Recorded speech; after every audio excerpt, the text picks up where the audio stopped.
નમસ્કાર દર્શક મિત્રો, GTV ગુજરાતી ન્યૂઝમાં આપ સૌનું હાર્દિક સ્વાગત છે અને હવે જોઈશું સમાચારો વિગતો। સુરત પ્રમુખ વિદ્યાલય દ્વારા સંસ્કૃતિ નિર્માણ સ્પર્ધા યોજાઈ, જેમાં 72 જેટલા વિદ્યાર્થીનીઓએ અલગ અલગ પાત્રો ભજવ્યા। કોઈ રામ, સીતા, જાનકી બની તો કોઈ ઝાંસીની રાણી સહિતના બાળકો વેશભૂષા પાત્રોમાં ભજવ્યા હતા।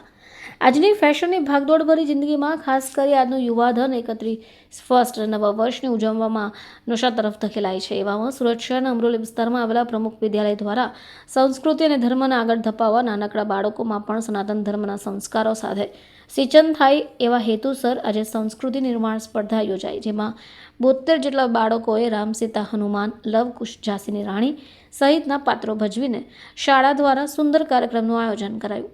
પ્રમુખ વિદ્યાલયના પરેશભાઈ પટેલે જણાવ્યું કે બાળકોના શિક્ષણ સાથે ધર્મનું સિંચન થાય એ ખૂબ જરૂરી છે।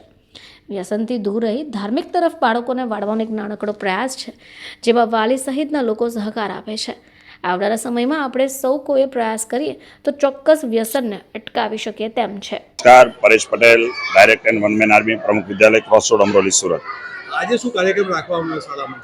એકચ્યુઅલી બાળકો ધર્મથી પરિચિત થાય, ધર્મના પાત્રોથી પરિચિત, ધાર્મિકતાથી આજે ફિલ્મ અને વ્યસન અને ફેશનના યુગમાં બાળકો ધર્મ પ્રત્યે પ્રેરાય એવી પ્રેરણા સાથે અમારે પ્રમુખ વિદ્યાલય પરિવારના બાળકો સરસ મજાના રામ, સીતા, લક્ષ્મણ, ભરત, શત્રુઘ્ન, માં ખોડલ, માં કાળી અને અનેક પ્રકારના હનુમાનજી બનીને અને એવા જ વાલીઓના ઉત્સાહ સાથે તમે જુઓ કે પહેલો કાર્યક્રમ છે, વાલીઓ એવું કહે છે કે આવો કાર્યક્રમ અમે ક્યારે જોયો નથી। અને જ્યારે ધર્મનો કાર્યક્રમ હોય ત્યારે એટલી મોટી સંખ્યામાં જ્યારે વાલીઓ પણ ઉપસ્થિત હોય ત્યારે બાળકોને તો પ્રોત્સાહન મળે, પણ અમને પણ પ્રોત્સાહન, અમનું પેટ્રોલ એટલું પુરાણું છે કે અમે સ્પીડ ગતિએ દોડશું અને આગામી દિવસોના ધર્મને અને રાષ્ટ્રને અને નેશન ફર્સ્ટના બહુ કામ કરશું। સાંસ્કૃતિક નિર્માણ સ્પર્ધામાં કેટલા બાળકોએ ભાગ લીધો હતો?